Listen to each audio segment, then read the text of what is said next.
এই মাছ আঁকানো কাগজটি দিয়ে রাজু এবং রাজুর বাবাকে বোকা বানাবো।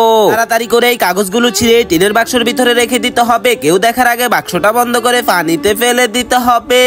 বাবা আমি অনেকদিন হয়ে গেছে মাছ দিয়ে ভাত খাই না, আজকে আমার অনেক ইচ্ছা করতেছে মাছ দিয়ে ভাত খাবো। আরে রাজু, এখন আমি তোকে কিভাবে মাছ কিনে দিই? এখন তো আমার কাছে কোনো টাকা নেই। আরে এই রাজু, তাড়াতাড়ি করে নদীতে থাকা কিসের একটা বাক্স জানি এদিকে বেশি বেশি আসতেছে। আরে হ্যাঁ বাবা, তুমি তাড়াতাড়ি করে গিয়ে এই বাক্সটা নিয়ে আসো। আরে হ্যাঁ আমি যাচ্ছি, তুই উপরেই থাক। এই তো বাক্সটা পেয়ে গেলাম, আমি এখনই বাক্সটা নিয়ে উপরে আসতেছি। হ্যাঁ বাবা, তুমি তাড়াতাড়ি করে বাক্সটা নিয়ে উপরে এসে খোলো, দেখি এই বাক্সের ভিতরে কি রয়েছে।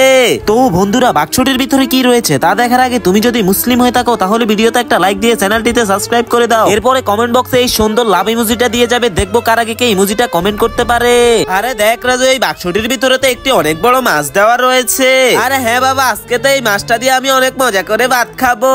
আচ্ছা ঠিক আছে, তাড়াতাড়ি করে বাড়িতে চল, কেউ দেখার আগে আমরা বাড়িতে চলে যাই।